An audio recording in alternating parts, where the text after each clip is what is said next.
జానం TV news కు స్వాగతం. ఆదివారం అన్నమయ్య జిల్లా పీలేరు పద్మావతి నగర్ ఓ ప్రైవేట్ కోచింగ్ సెంటర్ లో గిరిజన యానాది మేల్కొలుపు సభ ఏపీజీవైఎస్ఎస్ రాష్ట్ర అధ్యక్షులు పులి శ్రీనివాసులు, జానం గంగిరెడ్డి ఆధ్వర్యంలో జరిగింది. పై కార్యక్రమంలో గిరిజన యానాదిలు ఎదుర్కొంటున్న పలు సమస్యల గురించి సమీక్షించడం జరిగింది. అనంతరం గిరిజన యానాది సంఘాల మహాకూటమి అన్నమయ్య జిల్లా శాఖ ఏకగ్రీవంగా ఎన్నుకోవడం జరిగింది. పై ఎన్నికలకు పర్యవేక్షకులుగా మహాకూటమి రాష్ట్ర అధ్యక్ష కార్యదర్శులు బాపట్ల వెంకటపతి, పరమాల గోపి వ్యవహరించారు.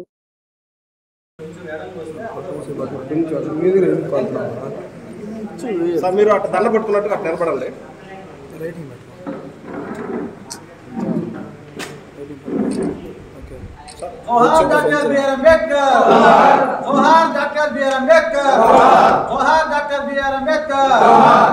जय यानादी, जय जय यानादी, जय यानादी, जय जय यानादी, जय यानादी, जय जय यानादी। ఎస్సీ ఎస్టీ బీసీ లోపల తర్వాత మదనపల్లి మన గడ్డం శ్రీనివాసరావు గారు అరేంజ్ చేస్తారు. ఇక్కడ రైల్వే రోడ్డు కానీ ఇక్కడంతా కూడా మన ఊపిరిని కాపాడుకోవాల్సిన అవసరం ఉంది. ఎన్నికలు చాలా దగ్గర ఉంది కాబట్టి మనం అంతా కూడా ఎప్పుడు మీటింగ్ పిలిచినా మనం వచ్చినారంటే వాళ్ళు దృష్టి పోయి మన రాజకీయ పార్టీల దృష్టి వెళ్ళి మన సమస్యలు పరిశీలించుకునేదానికి అవకాశం ఉంటుంది. కానీ గతంలో కూడా ఈ గవర్నమెంట్ కూడా చాలా హామీలు ఇస్తా ఉన్నటువంటి వరకు ఈ గవర్నమెంట్ కూడా ఇచ్చింది. కానీ మనం చేసింది ఏం లేదు. సెపరేట్ కార్పొరేషన్ ఇస్తామని ఏమీ లేదు, ఎమ్మెల్సీ ఇస్తామని అన్నారు. నమస్కారం, నా పేరు నేను గత ఒక 15 సంవత్సరాల నుంచి కొన్ని సంఘాల్లో పనిచేసాను. తర్వాత ఈ మధ్యలోనే ఒక 3 సంవత్సరాలు లేదంటే 4 సంవత్సరాల మధ్యలో మన ఏపీ యానాది గిరిజన సేవా సంఘంలో పనిచేస్తున్నాను. అయితే మనము ఎక్కడికి వెళ్ళినా మన వాళ్ళు వేద స్థితి వాళ్ళు ఉండడాన్ని చూసి మా మనసు చెల్లించింది. అయితే కొన్ని సందర్భాల్లో మా ఇంతకు మేము బాధపడుతున్నాం, కొన్ని సందర్భాల్లో వాళ్ళకు మనం ఏం చేయలేకపోతున్నాం అనే బాధ అయింది. ఈ మధ్య కూడా మన మదనపల్లి దగ్గర మీకు అందరూ తెలిసే ఉంటుంది, పేపర్లో ప్రతి ఒక్కరికి తెలిసే ఉంటుంది. ఒక నాయకుడు వచ్చి మన గిరిజన అమ్మాయి ఒక అమ్మాయిను కాల్ చేయడం జరిగింది. తుపాకీతో కాల్చినాడు, యాట వేసి అడవి పంది అనుకొని కాల్ చేసినాడు. దాంట్లో మేము అక్కడ పోవడము, అదే ఊరికి పోవడము, మీ సమస్యను మీరే తీర్చుకోండి, అక్కడ మా ఇన్వాల్వ్ ఏమి ఉండకూడదు, మేము వచ్చినా కానీ మీరు ఎలా చేసుకుంటారో అలా చేసుకోండి అని చెప్పి వచ్చిన తర్వాత కూడా 1 నెల 3 రోజులు అయిన తర్వాత కూడా హాస్పిటల్ నుంచి వచ్చిన తర్వాత కూడా పోలీసు వాళ్ళకు ఒక మాట, ఎవరైతే దెబ్బతిన్నారో ఆ ఎమ్మె పోయి నన్ను కాల్చింది పలానోళ్ళు కాల్చినారు సార్ అంటే ఎస్ఐ గారు అప్పటికి కూడా స్పందించుకోగా లాస్ట్కు మేము వాళ్ళ మీద కేసు కట్టాలంటే ఎట్లా కట్టాలి మేము అనే స్థితికి వచ్చినారు. అంటే మనలో ఐకమత్య లోపము, మనకున్న వనరులు ఎంతమంది జనాభా ఉన్నా కానీ అన్ని కులాలకు కార్పొరేషన్ అంట అదంతా ఇదంతా అన్ని కులాలకు అన్ని రకాల వసతులు అయితే ఉన్నాయి, మనకు లేదు. కాబట్టి దాంట్లోన అసెంబ్లీలో గొంతెత్తి మన యానాదులకు ఒక గొంతు ఉండాలి, మేము మాట్లాడే హక్కు మాకుంది అనేది మనోళ్ళు లేకపోబట్టి పోలీసు వారు కనీసం పట్టించుకోవాలి. లాస్ట్కు బాధ్యతలు ఎవరైతే ఉన్నారో వాళ్ళ మీద కేసు కట్టేదానికి ప్రయత్నం చేశారు. అప్పుడు మా బాధ ఎంత పడినామో ఆ రోజు మన గంగిరెడ్డి సార్ ఎవరు ఉన్నారు, నేను ఆ రోజు పోయి తర్వాత ఏం చేయాలని మనం ఒక ప్రెస్ మీట్ పెడితే కానీ పోలీసు వాళ్ళు కదిలి మన వాళ్ళకి పని చేయలేరు. అంటే పరిస్థితి ఎట్లుండాలంటే మాకు న్యాయం చేయండి ప్రభు అని మనం మాట్లాడడం లేకపోగా, ఒకవేళ మనం మాట్లాడించి మనమే ఒకరు ఎదురుపోయి అడిగితే కూడా వాళ్ళు పోలీసులు స్పందించే పరిస్థితి లేదు. అది ఒక మదనపల్లి కానివ్వండి, మొత్తం ఆంధ్రప్రదేశ్ రాష్ట్రంలో కానివ్వండి, మొత్తం ఎక్కడ చూసినా యానాదులకు అన్యాయం జరుగుతూ ఉంది, మోసపోతానే ఉన్నారు. కానీ మన యానాలు ఎవరికే కానీ మోసం చేయలేం, మోసపోతానే ఉంటారు. భవిష్యత్తులో కూడా మోసపోతా ఉంటారు. మా బాధ ఏమంటే ఎంతమంది ఇప్పుడు వచ్చినారు పెద్దలందరూ, ఒక్కొక్కరు కనీసం అంటే ఒక 5 మందిని చెప్పి ఆ 5 నుంచి ఒక 5 మందికి 10 మంది కనెక్ట్ చేసుకుంటుంది. వాళ్ళలో భవిష్యత్తులో మన పిల్లలు చదివించుకొని మన పిల్లల భవిష్యత్తుకు బాటలు వేసే రకంగా ఎప్పుడైతే మనం ఇప్పుడుకో పిల్లలు చదివించలేక ఎప్పుడైతే పోయినామో ఆ రోజు నుంచి ఇప్పటికి కూడా మనల్ని ఇప్పుడు కూడా ఎక్కడైతే పాటల్లో ఉన్నారో కొంచెం వెచ్చి ముందు ఈ తింటి ఇట్లా శ్రీలంక కొంచెం మరీ దారుణంగా ఉండదు. ఆటింటి ఇట్లా నెల్లూరు జిల్లాకు పోతే మరీ దారుణంగా ఉండదు. చూస్తూ ఉంటాము, ప్రతి తావా చూస్తూ ఉంటే అయితే మాకు బాధ అనిపిస్తుంది. అయితే నా పక్కన వల్ల అయ్యో పని కాదు ఇది. మీరు అందరూ ఇక్కడ ఉన్న వాళ్ళందరూ కూడా అదే విషయం మీద చర్చించి భవిష్యత్తులో మనం ఏం చేయాలని చెప్పి ఇక్కడ ఉన్న పెద్దలు రాష్ట్ర స్థాయిలో నుంచి ఇక్కడ వచ్చినారు, సార్ వాళ్ళు వచ్చినారు, సార్ వాళ్ళతో మాట్లాడుతూ ఉంటా. వాళ్ళు చెప్పే సూచనలు సలహాలు కూడా మాకు ఇస్తూ ఉంటారు. అయితే పొజిషన్ ఎట్లా ఉండదంటే ఎట్టి పరిస్థితుల్లో నా పోలీసు వాళ్ళు మనకు న్యాయం చేయట్లేదు. వాళ్ళు చేస్తారని మనం వాడికి అడుగు పెట్టినా అక్కడి నుంచి మన వాళ్ళను బెదిరించి పంపించే అంత ముందు ఉండింది. కానీ ఇప్పుడు అలా లేకుండా సున్నితంగా పంపించేస్తున్నారు. నేనేం కాదు, నేను చూసుకుంటామని అక్కడి నుంచి పంపిస్తున్నారు. అలాంటప్పుడు ఇక్కడ మన వాళ్ళు ఇంకా బయట నుంచి వచ్చినారు, నెల్లూరు, గుంటూరు, ప్రకాశం, ఒంగోలు, తీరాల నుంచి అక్కడి నుంచి కూడా ఉన్నారు మన వాళ్ళంతా. వాళ్ళు కూడా ఎక్కడైతే సీఎం క్యాంప్ ఆఫీస్ ఉన్నారో ఆ ఏరియాలో కూడా ఉన్నారు. వాళ్ళు కూడా వాళ్ళ వంతు వాళ్ళు సహాయం చేసి మన యానాలకి ఎక్కడైతే అన్యాయం జరుగుతుందో అక్కడ సీఎం క్యాంప్ ఆఫీస్ మీద ఒక లెటర్ ఇచ్చేదానికి మనకు కనీసం అంటే రాజకీయ నాయకులు ఇప్పుడు 5 సంవత్సరాలు పూర్తి అయిపోతే ఇంతవరకు సీఎం గారికి ఒక లెటర్ ఇచ్చేదానికి మన వల్ల కాల. అంటే యానాలు ఎక్కడ ఉన్నా లెక్కేసుకోండి. ఒక లెటర్ ఇచ్చి మా బాధలు ఇది ఉన్నాయి, మీరు ఇది ఆ రోజు మాకు బాపట్ల ఈ విధంగా చెప్పినారు, కార్పొరేషన్ అన్నారు, అది లేదు. మనం వచ్చేసి ఇంకోటి ఏదో ఏది చెప్పింది కార్పొరేషన్ తర్వాత ఎమ్మెల్సీ ఇచ్చి నీకు మంత్రి పదవులు చేస్తామన్నారు, అది లేదు. మీరు అంతే ప్రభు మాకు కరెక్ట్గా రేషన్ కార్డులు ఎక్కడ లేవు, ఆధార్ కార్డులు అక్కడ లేవు, అవి చేస్తూ మాకు చెప్పిన మాట నేను నిలబడేది ప్రభు మేము అడుగుతాను. అయితే దానికి కూడా ఇక్కడ సమాధానం అయితే లేదు. కానీ చేస్తాం పడతాం అంటున్నారు. కానీ పోలీస్ స్టేషన్కి పోతే ఇప్పుడు కూడా మాకు న్యాయం జరగల. ఒక విషయంలో నిన్న కేవీ పల్లి కాడికి పోతే ఇక్కడ కూడా సేమ్ అదే పరిస్థితి. ఒక నెల తిరగల ఒక స్టేషన్ కాడికి. అంటే మనము తిరుగుతా అంటే వాళ్ళు మనం పోవడము రావడం ఇదే పరిస్థితి. ఒక పేదోడు వసూలు చేసుకునేవాడు అతను అన్నిసార్లు తిరుగుతాడా? ఒక కేసు కట్టేవాళ్ళంటే ఒక నెల పడతా ఉందంటే అప్పుడు ఏమో దాని అర్థమా? అంటే మనలో ఐకమత్యం లోపం ఉండబట్టి అప్పుడు వాళ్ళు ఆ విధంగా చేస్తున్నారు. కొన్ని కులాలకైతే అక్కడ కుసలు పెట్టి అప్పటికప్పుడే కేసు పెడతారు. అంటే పొరపాటును ఎవరన్నా మనవాడు ఎవడన్నా కానీ తప్పు చేసింది తెల్ల చూపు ఇవి ఆపోతే కేసు పెడతారు అతని మీద. కానీ మనకైతే కేసు కట్టడం లేదు. పైగా నువ్వు ఎస్టీ, నీకు ఎస్టీకి మేము ఎక్కడి నుంచి తెచ్చేది ఏంటి? సాక్షులు కావాలా? ఆ సాక్షులు మేము ఎక్కడి నుంచి ప్రవేశపెట్టాలా? ఏడ తెచ్చేది అని అడుగుతాడు పోలీసులు. అంటే దీని పరిస్థితి అర్థం చేసుకోండి. ఇప్పుడు మనకు నాయకులు ఎంతమంది ఉన్నా మన తలరాతలు ఇంకా ఇంతవరకు మారలేదు. ఎంతమంది మనకు స్వతంత్రం వచ్చి 76 సంవత్సరాలు పూర్తయినా కానీ ఇప్పటికి కానీ మనకు ఇప్పటికీ కానీ మన రాతలు మారనే లేదు. ఎవరో ఒకరు అనుకోకుండా చదువుకొని కొంతమంది ఉన్నతులు ఉన్నారు. వాళ్ళు కూడా ఎంత చేయాలో అంత వాళ్ళు చేస్తున్నారు. భవిష్యత్తులో కూడా ఇలాంటి వాళ్ళు మనకు ఇప్పుడు స్టేట్ నుంచి వస్తున్నారు. ఈ మధ్య కాలంలో జగన్మోహన్ రెడ్డి వచ్చిన గవర్నమెంట్ వచ్చినప్పటి నుంచి పూర్తిగా మన వల్ల మార్పు వచ్చింది అని నేను అనుకుంటాను. ఎలా అంటే పూర్తిగా ఈ విధంగా యానాలు మేము ఫలాని జిల్లాలో ఎంతమంది ఉంటారో, నెల్లూరు జిల్లాలో ఎంతమంది ఉంటారో చెప్పేసి ఎక్కడే కానీ బయట వచ్చిన వాళ్ళు ముందు ఏంటి ఒక్కడ కానీ లేరు. ఎన్నో ఒక సంఘం, ఎక్కడో ఒక సంఘం కనపడుతూ ఉంది. ఇప్పుడు అన్ని సంఘాలు పెట్టుకున్నారు. ఎక్కడ ఏమి ఇబ్బంది వచ్చినా కానీ చూస్తూ ఉన్నారు. మనకు ఒకరికొకరు చెప్పుకుంటాం. అంటే మనకు ఏడు ఇబ్బంది వచ్చినా కానీ ఫలాలు జరిగింది సార్ అంటే అవునా ఇక్కడ మేము చూస్తామనే కాడికి వచ్చినాం అంటే కొంచెం వేరైంది. వీటి నుంచి కూడా ఇంకా కూడా ముందర కూడా దీన్ని ఇచ్చే కొనసాగించి భవిష్యత్తులో కూడా ఇలాంటి ఏదైనా ఇబ్బందులు వస్తే ఒకరికొకరు సపోర్ట్ ఉండి ఇప్పుడు నాకు వచ్చింది రేపు ఆయనకు వచ్చింది అవసరం లేదు నేను అట్లా అనుకోకుండా ప్రతి ఒక్కరికి ఒకరికొకరు సపోర్ట్ ఉండి వాళ్ళ సమస్యను పరిష్కరించేదానికి ప్రయత్నం చేయాలని కోరుకుంటున్నా.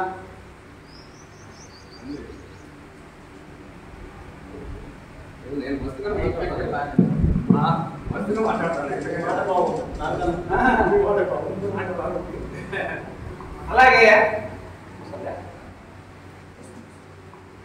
అలాగే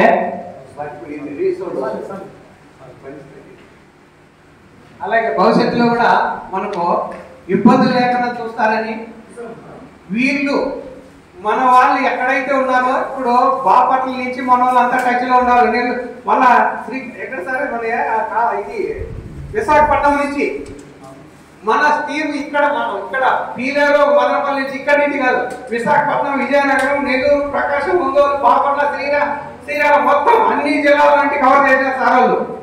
అయితే ఈ రోజు మనం ఎంతమంది కావచ్చు ఇంత 10 అంతలు అవుతుంది. మనం ఒక రోజుతోనే దీన్ని ఆపకూడదు ఎప్పుడే కానీ నా ఆలోచన. అలాగే భవిష్యత్తులో కూడా ఒకరికొకరు సపోర్ట్ చేసుకొని కొంతమంది ఇబ్బంది జరిగితే వాళ్ళు నాకెందుకులే వాళ్ళకి జరిగింది అనుకోకుండా ఖచ్చితంగా వాళ్ళు మనం నా వంతుగా నేను మదనపల్లిలో వాళ్ళ మీద కేసు కట్టించిన ఇప్పుడు చెప్పింది వాళ్ళ మీద కేసు కట్టించిన బాధ్యతడు ఆయన పక్కనే ఇక్కడ సిద్ధప్పని ఉంటాడు. ఆయనే అసలు మన యానాది కమ్యూనిటీ ఆయన భార్యని వాళ్ళు తుపాకీ కలిసింది అయినా కానీ వాళ్ళ మీద కేసు కట్టి వాళ్ళు ఆల్రెడీగా జైల్లో ఉన్నారు. అయితే ఇంతే కాదు నేను ఇంత చేసినా ఇది గొప్ప చెప్పుకోవడం ఎప్పుడే కానీ ఇంకా ఉంది భవిష్యత్తు ఇంకా ఉంది. మన బిడ్డలకు చదివించుకొని మనం ఇంకా ముందుకు వెళితే తప్ప వేరే ఇంకేం లేదు. అయితే భవిష్యత్తులో ఇక్కడ సారాల్లో కొన్ని విషయాలు మనకు చెప్తారో ఇది ఫాలో అయ్యి మనం తర్వాతే ప్రతి ఒక్కరికి ఓటు హక్కు ఉంది అని తెలుసు. కానీ అంతకు ముందు రెడ్లకి ఓసీ కులాలు ఏవైతే ఆధిపత్య కులాలు ఉన్నాయో ఆ కులాలకు మాత్రమే ఓటు హక్కు అనేది ఉండేదన్నమాట. ఎందుకంటే ఆ సమాజంలో మనం కూటమిగా ఉన్నాము అని. పూజారి మనం బ్రాహ్మణ దీని కింద తీసుకుంటే వాళ్ళు బ్రాహ్మణులందరూ ఒక్కటిగా ఉండేవారు. ఎక్కడైనా కానీ ఏదైనా జరిగితే మన బ్రాహ్మణ కులానికి ఈ విధంగా జరిగింది అని కుల సంఘానికి వాళ్ళే ఫస్ట్ మొట్టమొదటగా ఒక పెద్ద పీట వేసింది ఎవరంటే బ్రాహ్మణ కులానికి సంబంధించిన వ్యక్తులు. తర్వాత ఏం జరిగిందంటే భారత రాజ్యాంగం ఏర్పడిన తర్వాత మన బిఆర్ అంబేద్కర్ గారు ప్రతి ఒక్కరికి మనిషి పుట్టిన ప్రతి ఒక్కరికి కూడా ఓటు హక్కు కలిగి ఉండాలా. ఈ ఓటు హక్కు వల్ల భారత రాజ్యాంగంలో మనము ఏదైతే మనము ఈ ఎమ్మెల్యేలు కానీ ఎంపీలు కానీ అంత ప్రభుత్వాన్ని ఏర్పాటు చేసుకునే ఒక విధానానికి నాందిగా ఉంటుందని ప్రతి ఒక్కరికి ఓటు హక్కు కల్పించారన్నమాట. ఈ ఓటు హక్కు ఎందుకు చెప్తున్నామంటే మనలో ఇప్పటికి కూడా ఓటు హక్కు కలిగి ఉండకుండా ఉండే అత్యంత హీన జాతి సంబంధించిన వ్యక్తులు ఎవరంటే మన యానాది కులానికి సంబంధించిన వ్యక్తులు మాత్రమే. అది భారతదేశంలో కావచ్చు ఇండియాలో కూడా కావచ్చు. ఇండియాలో ఎస్టీ వాళ్ళు బెస్ట్ పాపులేషన్ గా ఎక్కడ ఉన్నారంటే నాగాలాండ్ అరుణాచల్ ప్రదేశ్ ఈ ఏరియాల్లో బాగా ఉన్నారన్నమాట. కారణం ఏమిటంటే ప్రభుత్వం వాళ్ళకి ఏదైతే సంక్షేమ పథకాలను ప్రవేశపెడతారో అలాగే ప్రవేశపెట్టే ప్రతి ఒక్క పథకాన్ని వాళ్ళు పొందుతారు. ఏ విధంగా అంటే మనకి ఎక్కడైతే ఒక కుల సంఘం ఉంటుందో ఆ సంఘంలో ఎవరైనా కుల సంఘ నాయకుడు ఉంటే హేళన చేయడం కానీ ఆయన ఏం మాట్లాడతాడు ఏం చెప్తాడు ఆయన చెప్పింది మనం ఎందుకు వినాలి అనేది చాలా మందికి ఉంటుంది మన వాళ్ళలో నాకు తెలిసినంత వరకు. ఎందుకంటే మనము ఇప్పుడు ఎక్కడైనా కానీ స్టేషన్కి పోతే మనకు ఎందుకు వాళ్ళు స్పందించలేదు అంటే ఎవరైనా వేరే కులస్తులు స్టేషన్కి పోయినారంటే కారణం ఏమిటంటే మనం అన్నని అడిగి చెప్తాము అంటారు. ఎవరు కానీ ఎస్ఐ కానీ సిఐ కానీ ఒక అన్నని అడిగి చెప్తామంటారు. ఆ అన్న ఎవరంటే నాయకుడు, మన వాళ్ళు కాదు. వేరే కులానికి సంబంధించిన బీసీ కులానికి కానీ ఓసీ కులానికి సంబంధించిన నాయకుడిని అన్నని అడిగి చెప్తాము అంటారు. అంటే ఆ స్టేషన్ ఎప్పుడు పెట్టుకుంటామంటే ఓటు హక్కు ద్వారా మనమే వాళ్ళకి ఆ స్థాయికి ఇస్తాం. ఎక్కడైతే మనము ఒక ఓటు హక్కు ద్వారా సర్పంచ్ని గెలిపిస్తామో, ఒక ఓటు హక్కు ద్వారా ఎమ్మెల్యేని గెలిపిస్తామో, ఒక మనము ఏదైతే చైర్మన్ పదవులు కూడా అన్నా కొంచెం ఫోన్ మాట్లాడాలి బయట డిస్టర్బెన్స్ ఉంటున్నాం. హలో, మనకి ఏం జరుగుతుందంటే ఆ నాయకుడిని అడిగి చెప్తామంటారు అనమాట. అందుకోసమే మన మదనపల్లిలో కూడా కేసు కట్టుకోవడానికి కూడా కారణం ఏమంటే ఒక రాజకీయ నాయకుడు నేనున్నాను, వాళ్ళు కేసు కట్టకుండా నేను చూస్తానులే మీరు పోండి అని వాళ్ళకి అండ ఇచ్చినారనమాట. ఎప్పుడైతే మన కుల సంఘం అందరూ కలిసి ఆ రోజు ప్రెస్ మీట్ ఏర్పాటు చేసినామో దానివల్లనే వాళ్ళు అరెస్ట్ చేశారు. లేకుండా అరెస్ట్ చేసే ప్రసక్తే లేదు అక్కడ. కాబట్టి ఏమంటే మనకు దగ్గరలోనే ఓటు హక్కు అనేది వినియోగించుకునే దానికి అవకాశం ఉంది. ఎలక్షన్ ఇచ్చినారు. అట్లాగే ఏం జరుగుతుందంటే ఈ కుల సంఘాల్లో ఎప్పుడైతే మనం పనిచేస్తామో ఆ కుల సంఘాల్లో పనిచేసినప్పుడు ఆ కులానికి సంబంధించిన ప్రతినిధిని ఎవరైతే ఎన్నుకొని ఉంటామో వాళ్ళకి ప్రతి ఒక్క చిన్న విషయం జరిగినా కూడా తెలియజేస్తూ వాళ్ళు ఒకవేళ చేయలేని పక్షంలో ఉంటే వాళ్ళకి సంబంధించిన మనకు సంబంధించిన నాయకులు ఉంటారు కాబట్టి కంట్రోల్గా చేసుకుని ఒక సమస్యను పరిష్కరించుకునేదానికి అవకాశం ఉంటుంది. మనం ఈరోజు సమావేశం ఎందుకు అయినామంటే ఒక కుల సంఘానికి కానీ లేదంటే కనీసం రైతు సంఘాలు కూడా ఉన్నాయి. ఈరోజు రైతు సంఘాలు ఉన్నాయి, కుల సంఘాలు ఉన్నాయి. ఎన్నో కుల సంఘాలు ఉండడం వల్లే ఈ విధంగా జరుగుతుంది. కాబట్టి కుల సంఘానికి మనము ఎవరైతే ఆధిపత్యం వహిస్తారో వాళ్ళకి మర్యాద ఇస్తూ మన సమస్యలు ఏవైనా ఉంటే వాళ్ళకి తెలియజేస్తే వాళ్ళ చేత కాకపోతే పక్కన ఉన్న ఒక నాయకుడిని తీసుకుంటారు. మనకు మదనపల్లిలో కూడా మన వాళ్ళు రాకపోయినా కూడా ఎస్సీ సోదరులు వచ్చారు. వాళ్ళు వచ్చి ప్రెస్ మీట్లో కూడా గట్టిగా మాట్లాడారు. కానీ మాట్లాడే విధానం ఏముంటుందంటే ఎప్పుడైనా వాళ్ళ కులానికి సంబంధించిన కేసులు కానీ వాళ్ళకి సంబంధించిన ఏదైనా ప్రాబ్లమ్స్ కానీ ఫేస్ చేస్తుంటారు. కాబట్టి వాళ్ళు మాట్లాడేటప్పుడు కూడా మన దళిత సోదరులు అనే ఒక భావన మాట్లాడతారు అనమాట. కారణం ఏంటంటే వాళ్ళలో బలంగానే ఒక లాట్ పాయింట్ ఉంది. ఆ నినాదం అనేది గిరిజనుడు అనే నిదానానికి వాళ్ళు దళిత వర్గానికి సంబంధించిన వాటికి అన్యాయం జరిగింది అంటారు. అప్పటికి అర్థం ఏమంటే వాళ్ళు వాళ్ళ కులానికి ఎంత ప్రాధాన్యత వహిస్తారు, వాళ్ళు ఎంత ఇస్తారు అనేది మనం అర్థం చేసుకోవాలి. కాబట్టి ఏమంటే ఈ కుల సంఘాలకు ఇక్కడికి వచ్చిన వాళ్ళు చాలా మంది ఉంటారు. ఏమని నేను ఈ కుల సంఘంలో ఉండే ఏదైనా చేయగలను, నేను ఆ విధంగా చేయడానికి నాకు అవకాశం ఇస్తారేమో అని ఎవరైనా ఉంటే కూడా అన్న చెప్పినట్లు పెట్టడం కానీ ప్రతి ఒక్కరూ మనకంటూ ఒక రాజకీయ అధికారమే ప్రధానమైన కారణం అన్న ఆలోచనతో రావడం ఒక ఎత్తైతే, మనకందరికీ కూడా విజ్ఞానం అనేది చాలా అవసరం. విజ్ఞానము రాజకీయము ఈ రెండు కూడా చాలా వాల్యూగా ఉంటాయి. వీటికన్నిటికంటే రాజకీయ అధికారం మనలో కావాలి. ఆ రాజకీయం అధికారం కావాలంటే మన అందరూ కూడా ఒక చైతన్యవంతులుగా ఉండాలనేదే ప్రధానమైన కారణం. ఎగ్జాంపుల్, నిన్న యాదమరి మండలము పూతలపట్లో అదర్ క్యాస్ట్ వాళ్ళు 50 మంది వచ్చి మన ఎస్టీ వాళ్ళని 12 గంటల రాత్రిలో కొట్టేస్తున్నారు. ఇంతమంది కొట్టేస్తే కూడా వాళ్ళకి ఎవరి దగ్గరికి వెళ్ళాలి, ఎవరితో మాట్లాడాలి, మనకంటూ రాజకీయ పార్టీ వ్యక్తులు ఎవరున్నారని ఏమీ తెలియలేదు. కానీ మన స్టేట్ వాళ్ళు పులి శ్రీనివాస సార్ గారు కానీ పరమాల గోపి సార్ గారు కానీ వీళ్ళకి ఒక్కసారి ఇంటిమేషన్ ఇస్తానే మన డిఐజీ సార్తో మాట్లాడి వాళ్ళు మార్నింగ్ 10 గంటలకంతా కూడా వాళ్ళ పైన ఎస్సీ ఎస్టీ అట్రాసిటీ కేసు కట్టించి ఇప్పుడు ఈరోజు వాళ్ళని తీసుకొని వస్తున్నారు. ఒక్కసారి ఆలోచన చేయండి, 12 గంటల రాత్రికి మన వాళ్ళని వచ్చి ఎదుటి మనిషి అంతా కొడతా ఉన్నాడంటే వాళ్ళు వేరే పార్టీ, వీళ్ళు వేరే పార్టీ. కానీ మన కోసం ఆలోచన చేసే రాజకీయ నాయకుడు నేనుండాను, నేను వీళ్ళకి ఇది చేస్తాను ఏ మనిషి కూడా అక్కడ చెప్పడానికి లేరు అంటే కారణం ఎవరు? మన వాళ్ళే. అక్కడ ఉన్న వాళ్ళు హాస్పిటల్లో చేరితే కూడా మన వాళ్ళే అంటూ ఉన్నారు మాత్రమే, సార్ మన వాళ్ళందరూ కలుసుకునేస్తారు సార్, మళ్ళీ ఎందుకు సార్ వీళ్ళకంతా ఎస్సీ ఎస్టీ అట్రాసిటీ కేసులు కట్టిస్తారు. కాబట్టి మనం అందరూ కూడా పెద్దలు చెప్పిన ప్రతి ఒక్క మాటని ఆలోచన విధానంగా తీసుకొని మనకందరికీ కావాల్సింది ఏంటంటే రాజకీయ అధికారమే. ఢిల్లీలో ఉన్న సీఎం కైనా మనకైనా ఉన్నది ఓటు హక్కు ఒకటే. మనం ఈ రోజు ఈ గ్రౌండ్ లేక వచ్చినాం. ఈ 2 డోర్లు 50 రూపాయలు లాకు 50 రూపాయలు లాకేసేస్తే ఇక్కడ ఉన్న ఇంతమంది కూడా మనం బయట పోవడానికి ఎక్కడా లేదు. రాజకీయం అనేది ఆ విధంగా ఒక మాస్టర్ కీ లాగా పనిచేస్తుంది. నువ్వు కలెక్టర్ అయినా ఎవరైనా కూడా ఒక ఎమ్మెల్యే కానీ ఒక ఎంపీ కానీ ఫోన్ చేస్తే వాడు చేస్తామనేది అన్యాయమని తెలిసినా కూడా వాళ్ళ ఫైల్ పక్కకు పెట్టి మళ్ళీ మాట్లాడుతున్నారు. ఇదే రాజకీయ అధికారాన్ని మనం ఎందుకు పొందలేము? కనీసం మన ఇంట్లో, మన ఊర్లో, మన కాలనీలో ఒక సర్పంచ్ ఉంటే కూడా ఈ సర్పంచ్ కూడా వేరే వాళ్ళ అధికారంతో పనిచేస్తాడు, కానీ మన కోసం ఆలోచన చేసి ఎందుకు ఉండదంటే వాళ్ళు గెలిపించుకున్నారు అంటారు. కాబట్టి ఇలాంటి జిల్లా కమిటీ స్థాయిలో మన వాళ్ళు నిరుపేదలు ఎక్కడ ఏ సమస్య ఉన్నా కూడా జిల్లా టీం చాలా బాగా పనిచేస్తా ఉన్నారు. అదేవిధంగా ఈ పేద ప్రజలకి చాలా కాలనీలో ఇప్పటికీ కూడా విద్య లేకుండా ఉన్నారు. కనీసం ఓట రేపు ఎలక్షన్ ఈ రోజు నైట్గా మార్చేస్తూ ఉంటారు. వీటిపైన కూడా మనకు ఒక మంచి అవగాహన వచ్చి ఇలాంటి కార్యక్రమాలు పెట్టి మనం అందరూ కూడా దీనికి ఒక మంచి చైతన్యంగా పనిచేయాలి. ఎప్పుడైతే మనం అందరూ కూడా ఇలాంటి చైతన్యంగా పనిచేస్తామో మనం ఏదైనా చేయగలము.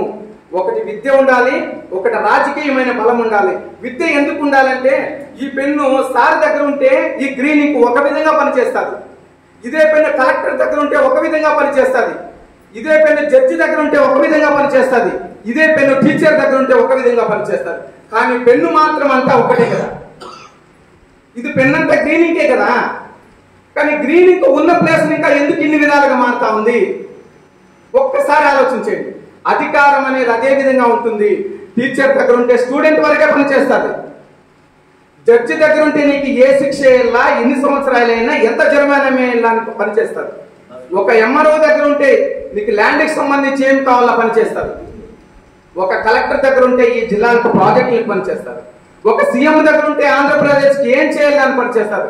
పెన్ను మాత్రం వాడే విధానాన్ని బట్టి ఉంటుంది. కాబట్టి మన అందరిలో కూడా విజ్ఞానాన్ని పెంచాలి. ఈ విజ్ఞానం అయితే ఎప్పుడైతే ఉంటుందో అప్పుడే మనం ప్రశ్నించేది మాట్లాడతాం. ఎస్ఐ దగ్గర కూర్చొని ఎస్ఐ మాట్లాడితే నిన్న సార్ మీరు ఇంకా కేసు కట్టేది అవుతేనే అవుతుంది అనండి సార్, కాలేదంటే మా నుండి కాలేదు, మీరు నాయకులతో ఎవరితో మాట్లాడండి అనండి. ఇంకా మీరు కూడా ఏమి చెప్పేది వద్దు సార్ అని మనం మాట్లాడుతూ ఉన్నామంటే మనకి ఏం తెలుసాడా? చట్టం తెలుసు, నువ్వు మేము ఇచ్చిన కేసు నువ్వు ఏం చేస్తా ఉన్నావని తెలుసు, నువ్వు కట్టకపోతే దీన్ని ఎక్కడికి పోవాలని తెలుసు. అది ఒక విజ్ఞానం వల్లనే వస్తుంది. దయచేసి అందరికీ కూడా నా విజ్ఞప్తి ఏంటంటే విజ్ఞానాన్ని అందించడం. ఈ విజ్ఞానాన్ని నేను ఎంత స్టేజ్లో ప్రశ్నించే గొంతు విప్పగలదు. ఈ విజ్ఞానం లేకుంటే మనం ఎవరు ఏం చెప్తే అదే వింటాం. ఈ రోజు మనం అంబేద్కర్ ఫోటో పెట్టి పూలమాలేసి అందరూ మొక్కగానే ఉన్నాం. కానీ అతని కుటుంబాన్ని, అతని ఫ్యామిలీని, అతని ఆలోచన చేస్తే ఈ రాజ్యానికి అతనే యువరాజుగా బతికేవాడు. కానీ అతను అవన్నీ ఆలోచన చేయలేదు. నిరుపేదల గుండెల్లో నేను ఎప్పుడు కూడా అనుక్షణం పేదవాడి నిరుపేదలు కన్నీళ్లు కార్చే వాళ్ళ హృదయంలో నేనేం చేయాలి, నా జాతి కోసం నేనేం చేయాలని ఎప్పుడైతే ఆలోచన చేసినాడో ఈ రోజు ప్రతి ఒక్కరు కూడా అతని ఫోటో పెట్టి అతని వస్తే అతనే దేవుడు, అతనే దేవుడు, అతనే దేవుడు అంటాడు. ఈ రోజు మనం ఇక్కడ మాట్లాడుతున్నామంటే దేవుడు అతనే. ఈ రోజు మనం 100 మందిలో నేను ఈ క్యాస్ట్ ఇంత గర్వంగా నేను మాట్లాడుతా ఉన్నాను. అతను రాసిన రాజ్యాంగమే, అతను చేసిన మంచి, అతను చేసిన కృషి, అతను పడిన శ్రమే. ఈ రోజు ఇక్కడ ఉన్న నాయకులందరూ కూడా ఈ రోజు మన కోసం ఇంత ఆలోచన చేస్తా ఉన్నారు. వాళ్ళ కుటుంబాల కోసం. మేము చిత్తూరు జిల్లా, మాది బైరెడ్డిపల్లి, మేము అంత దూరం ఇంకా ఇక్కడికి రావాలంటే జాతి కోసం, జాతి కోసం. కాబట్టి ప్రతి ఒక్కరూ కూడా మన జాతిని ముందుకు తీసుకొని పోవాలనే ఆలోచనతో అందరూ బిడ్డను కూడా ఉన్నతంగా చదవాలి. హాస్టల్స్ లో కానీ ఏ సౌకర్యం కూడా మనకి ఈరోజు ప్రభుత్వం చాలా కల్పిస్తా ఉన్నాయి. వాటిని అన్నింటినీ కూడా మనం మంచిగా వినియోగించుకొని మన బిడ్డల భవిష్యత్తు ఉన్నతంగా ఉండాలి. మనలో రాజ్యాధికారాన్ని తీసుకొని రావాలి అనే ఆలోచనతో మనం అందరూ పనిచేయాలని కోరుకుంటూ ఈ చిన్న అవకాశం ఇచ్చిన పెద్దలకు అందరికీ నా హృదయపూర్వక ధన్యవాదాలు. Thank you. పెద్దల శ్రీనివాస్ గారు, అదేవిధంగా నా మిత్రుడు పరమాల గోపి గారు మీకు చాలా మంచి విషయాలు చెప్పడం జరిగింది. అందులో నేను ఈరోజు మీకు నెల్లూరు జిల్లా నుంచి రావడం జరిగింది. నా పేరు బాపట్ల వెంకటపతి. గతంలో ఉమ్మడి రాష్ట్రంలో 36 జాతులు, ఉమ్మడి రాష్ట్రంలో 36 జాతులు గిరిజన జాతులు ఉన్నాయి. ఆ జాతులు ఏంటంటే ఒక యానాది జాతి కాకుండా ఉమ్మడి రాష్ట్రంలో 36 జాతులు గిరిజన జాతులు ఉన్నాయి. ఆ జాతులకి నేను రాష్ట్ర అధ్యక్షుడిగా 15 సంవత్సరాలు ఉమ్మడి రాష్ట్రంలో పనిచేయడం జరిగింది. తర్వాత ఆంధ్ర సపరేట్ అయిన తర్వాత ఆంధ్రాలో కూడా యానాదులకు సంబంధించినటువంటి చెంచు, గిరిజన జాతులకు సంబంధించిన చెంచు, నక్కల, యానాది తెగకి ఈ 3 తెగలు అక్కడికి ఉన్నాయి కాబట్టి ఈ 3 తెగలు కలిపి రాష్ట్ర అధ్యక్షుడిగా పనిచేయడం జరిగింది. నా మిత్రుడు పరమాన గోపి గారు ఆ రోజు కూడా వర్కింగ్ ప్రెసిడెంట్ గా పనిచేయడం జరిగింది. ఈ కోణంలో ఒకటే ఆలోచన చేశాం. ఈ రాష్ట్రంలో అనేకమైనటువంటి యానాది సంఘాలు ఉన్నాయి. సంఘాల పేరు పెట్టుకొని మనం లెటర్ల ప్యాడ్లు ఏర్పాటు చేసుకొని డబ్బులు దండుకునేటువంటి పరిస్థితి కొంత ప్రాంతం అయితే, కొంతమంది నాయకులైతే, కొంతమంది యానాది సంఘాలను స్థాపించి రిజిస్టర్ చేసి నలుమూలల జిల్లాల వారీగా గ్రామ స్థాయిలో కమిటీలు వేసి యానాదుల కోసం పనిచేసినటువంటి నిస్వార్థంగా పనిచేసేటువంటి నాయకులు కొంతమంది ఉన్నారు. ఆ విధంగా లెక్కేస్తే ఈ రాష్ట్రంలో అనేకమైనటువంటి రకరకాలుగా ఉన్నటువంటి పరిస్థితులు, దుస్థితులు మనం చూస్తా ఉన్నాం. అందుకని చెప్పి ఏం చేశామంటే నవంబర్ 8వ తేదీకి ముందు 6 నెలల ముందు ఈ రాష్ట్రంలో అసలు యానాది సంఘాలు ఎన్ని ఉన్నాయి, ఎంతమంది ఈ రాష్ట్రంలో యానాది నాయకులు ఉన్నారు, ఎవరెవరు ఏ స్థాయిలో ఉన్నారు, వాడు ఎంతవరకు పనిచేస్తా ఉన్నారు, ఆ సంఘం ఈ రాష్ట్రంలో రిజిస్ట్రేషన్ ఉందా లేక రిజిస్ట్రేషన్ లేదా, లేదంటే రాష్ట్ర వ్యాప్తంగా ఉందా లేకుంటే జిల్లా వరకే పరిమితం ఉందా అని చెప్పి ఎంక్వైరీ చేయడం జరిగింది. అందులో మనం ఎంక్వైరీ చేసినప్పుడు సమాచారాన్ని మనం సేకరించినప్పుడు ఈ రాష్ట్రంలో 30 యానాది సంఘాల పైచిలుకలు ఈ రాష్ట్రంలో యానాది సంఘాలు ఉన్నాయి. అయితే ఈ సంఘాలతో మాట్లాడి వీళ్ళందరూ ఒక దగ్గర ఇదే విధంగా ఇదే వేదికని ఏర్పాటు చేయడం కోసం సుమారు 6 నెలలు పట్టింది. 6 నెలల ప్రయాణంలో 20-30 సంఘాలకి 28 సంఘాల ప్రతినిధుల్ని, యానాదుల ప్రతినిధుల్ని, మేధావుల్ని, చదువుకున్న వాళ్ళని, ఉద్యోగస్తుల్ని, యువతి యువకుల్ని, అదేవిధంగా నిరుద్యోగులందరూ కూడా ఒంగోలు ప్రెస్ క్లబ్ లో నవంబర్ 8వ తేదీన కూర్చోబెట్టడం జరిగింది. కూర్చోబెట్టి యానాదుల మేధామదనం జరిపాం. ఒక రోజంతా తలుపులేసి డోరేసి ప్రతి వ్యక్తి చేత యానాది జాతి కోసం ఎవరైతే కష్టపడుతున్నారో, యానాదుల కోసం ఎవరైతే తప్పిస్తున్నారో, యానాదుల కోసం ఎవరైతే నిస్వార్థంగా పనిచేయాలనేటువంటి ఆలోచనతో దృక్పథంతో ముందుకు వచ్చారో వాళ్ళందరితో కూడా పేరు పేరున ప్రతి ఒక్కరితో మాట్లాడించినటువంటి సందర్భంలో యానాదుల యొక్క పరిస్థితి, యానాదుల యొక్క దుస్థితి, ఈ రాష్ట్రంలో యానాదుల యొక్క విధి విధానాల గురించి మాట్లాడడం జరిగింది. అప్పుడు బాధ వేసింది. ఎందుకంటే విడివిడిగా ఉండే కంటే కలిసి ఏదైనా సరే కుంభస్థలాన్ని పట్టాలని చెప్పినటువంటి ఆలోచనతో ఆ రోజు అందరి యొక్క నిర్ణయం ఆమోద ప్రకారం యానాది సంఘాల మహాకూటమి అనేటువంటి పేరును నామకరణం చేయడం జరిగింది యానాదుల ప్రతినిధుల ద్వారా. అది కూడా ఎందుకు చేశామంటే ఇప్పుడు 28 సంఘాలు ప్రతినిధులు ఉన్నారు. అయితే అక్కడ జరిగినటువంటి ప్రశ్నలు కానీ సమాధానాలు కానీ ఒక్కటే. 28 సంఘాలున్నా 30 సంఘాలున్నా మనందరం కలిసి ఇప్పటికీ ఈ రాష్ట్రంలో స్వతంత్రం వచ్చి 76 సంవత్సరాల తరుణంలో ఈ జాతి కోసం మనం ఏమైనా సాధించగలిగామా అనేటువంటి ప్రశ్న ఆ రోజు అక్కడ ప్రశ్నించుకోవడం జరిగింది. ప్రతి ఒక్కరూ ఒకటే చెప్పారు, సాధించినటువంటి సందర్భాలు ఏమి లేవు, ప్రస్తుతం ఇంతవరకు ఏమి చేసింది ఏం లేదు. కనీసం ఇప్పుడు మనం మాట్లాడుకోవాలనుకుంటే, మనం ప్రశ్నించుకోవాలనుకుంటే, మనం తెలియజేసుకోవాలనుకుంటే ఒకటే ఏంటంటే ప్రతి యానాది కాలనీకి పోయినా, ప్రతి మండల కోటలో పోయినా, ప్రతి జిల్లాలో పోయినా, రాష్ట్ర వ్యాప్తంగా మనం ఆలోచిస్తే ప్రతి యానాది కుటుంబం నుంచి వచ్చే వాయిస్ ఒకటే. ఏమిటంటే రేషన్ కార్డు లేదు, ఆధార్ కార్డు లేదు. ఏంటి దౌర్భాగ్య పరిస్థితి రాష్ట్రంలో? అనేకమైనటువంటి కోట్లున్న వాళ్ళు లక్షల కోట్లు సంపాదిస్తా ఉన్నారు.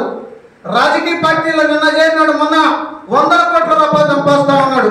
మరి యానాదికి రాష్ట్రంలో రేషన్ కార్డు, ఆధార్ కార్డు లేదంటే ఎవరు సిగ్గుపడాల్సినటువంటి అవసరం ఉందని చెప్పి ఎవరు పడాలా, ఎవరు ఆలోచన చేయాలన్నటువంటి ప్రశ్నలు ఈరోజు మనం ప్రశ్నించుకోవాల్సిన అవసరం ఎంతైనా ఉందని చెప్పి సమానంగా మీ అందరూ కూడా తెలియజేస్తా ఉన్నా.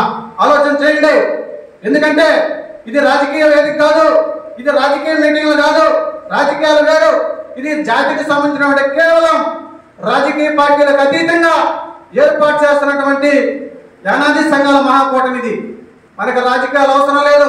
రాజకీయాల్లో ఉండొచ్చు. వేదిక ఉన్నటువంటి పెద్దలందరూ కూడా, ముందున్నటువంటి నా అక్క చెల్లెలు అన్నదమ్ములు కూడా ఈ రోజుల్లో రాజకీయ పార్టీకి ఏదో ఒక పార్టీకి ఉంటారు. వాస్తవం అసంభవం ఉండొచ్చు, తప్పులేదు. కానీ రాజకీయ పార్టీలకు అతీతంగా ఏర్పాటు చేసినటువంటి మహాకూటమి యానాది సంఘాల మహాకూటమి. దీంట్లో 7-8 రాజకీయ పార్టీ నాయకులు ప్రతినిధులు ఉన్నారు ఇందులో. అయితే రాజకీయ పార్టీలో ఉండండి, రాజకీయ పార్టీలో పనిచేయండి, రాజకీయ పార్టీలో పదవులు తీసుకోండి కాదంట్లా. యానాది ఎదగాల్సిందే, యానాది రాజకీయ పార్టీలో ఉండాల్సిందే. యానాదికి సంబంధించినటువంటి నాయకుడు రాజకీయ పార్టీలో ఉన్నతమైనటువంటి పదవులు అందుకోవాల్సినటువంటి అవసరం ఎంతైనా ఉంది. ఎందుకంటే రాజకీయ పార్టీలో ఉంటే అధికారం వచ్చినప్పుడు తన కుటుంబం కోసం, తన బంధువుల కోసం, తన జాతి కోసం పనిచేయగలిగినటువంటి దృక్పథం అంటే కొంతమేరైనా పని చేయగలిగినటువంటి ఆశ ఉన్నటువంటి వ్యక్తి రాజకీయ పార్టీలో ఉండటంలో తప్పు లేదని చెప్పి మీ అందరూ కూడా తెలియజేస్తా ఉన్నా. అయితే ఈ వేదిక మీద కూర్చున్నప్పుడు మాత్రం యానాది సంఘాల మహాకూటమి కట్టుబడి రాజకీయ పార్టీలకు అతీతంగా యానాదుల గురించే, యానాది సమస్యల పట్ల, యానాదుల యొక్క దుస్థితి పైన, యానాదులకి ఏమి కావాలో, యానాదులకి ఏమి సాధించుకోవాలంటే దానిపైనే అంశాలపైన మాట్లాడుకోవాలని చెప్పి మీ అందరూ కూడా వేదిక ఉన్నటువంటి పెద్దలందరూ కూడా తెలియజేస్తా ఉన్నా. కష్టపడి చదివా, కూలి చేశా, కట్టిలి మోసా, చదువు విలువ తెలుసుకున్నా. నేను ఈ కష్టాలన్నీ దేనివల్ల పడుతున్నానంటే నా నాన్నకు చదువు లేదు, మా తాతకి చదువు లేదు, నా కుటుంబంలో నా వెనక నుండి వాళ్ళకి ఎవరికి చదువు లేదని తెలుసుకున్న తర్వాత నేను ఒక చిన్న గ్రామంలో ఉన్నటువంటి వ్యక్తిని చదువు విలువ తెలుసుకొని ఈ పీలేరుకి, ఇదే పీలేరులో 12 కిలోమీటర్లు వస్తుంది మా ఊరికి. 12 కిలోమీటర్లు దాదాపు 6 నెలలు నడుచుకొని పోయి చదువుకోగలిగిన. ఆ చదువు విలువ ఏంటంటే నా వెనకన ఉన్నటువంటి కుటుంబాలు నాకు గుర్తుకొస్తూనే ఉన్నాయి ఇప్పటికి కూడా. ఏంటి నేను ఎట్లొచ్చాను, నా వెనకలు ఎవరున్నారు, నేను ఒక స్థాయికి వెళ్ళిపోయా, ఈరోజు ఒక ఆఫీసర్ అయిపోయా. నేను నాకేం లోటు లేదు. నాలాగా కొంతమందిని చదివించుకోగలిగా. ఇప్పటికి కూడా నా తప్పనదే. ఈ రాష్ట్రంలో ఎక్కడైనా కానీ నా యానాది కులస్తులు వెనకబడి ఉన్నారంటే అటువంటి వాళ్ళకు మా సంఘం తరఫున ఈ రాష్ట్రంలో ఎక్కడైనా సరే మన పిల్లల్ని ఎంత చదివించుకునే దానికి మేమందరం కూడా కంకణం కట్టుకున్నాం. అది ఖచ్చితంగా కూడా చేస్తాం. వివిధ విధాలుగా మన వాళ్ళందరూ కూడా చెప్తున్నారు సమస్యలు ఇవి అవి అని. ఆధార్ కార్డులు అంటున్నారు. ఆధార్ కార్డులు ఇప్పుడు మనం ఏం చేస్తున్నామంటే ప్రతి జిల్లాలోన మనవాడికి డేట్ ఆఫ్ బర్త్లు ఉండవు. అందుకని డాక్టర్ని పెట్టుకొని డాక్టర్ వచ్చి అతన్ని చూసి అయ్యాని అని పలానా డేట్లో పుట్టినాడని ఆయన డేట్ రాస్తే దాని ప్రకారం అక్కడ ఉన్న ఎంఆర్ఓతో మాట్లాడుకుని అక్కడనే ఆధార్ కార్డు, రేషన్ కార్డులు కూడా తీసి ఇవ్వడం జరుగుతుంది. ఈ విధంగా ప్రతి జిల్లాలో మన వాళ్ళందరినీ కూడా కూడగట్టుకొని ఈరోజు ఈ యానాది మహాకూటాన్ని రెడీ చేసామంటే మేము ఎంత కష్టపడినామో మీ అందరికి కూడా కొన్ని మీటింగ్లు జరిగితే అన్నీ తెలియదు.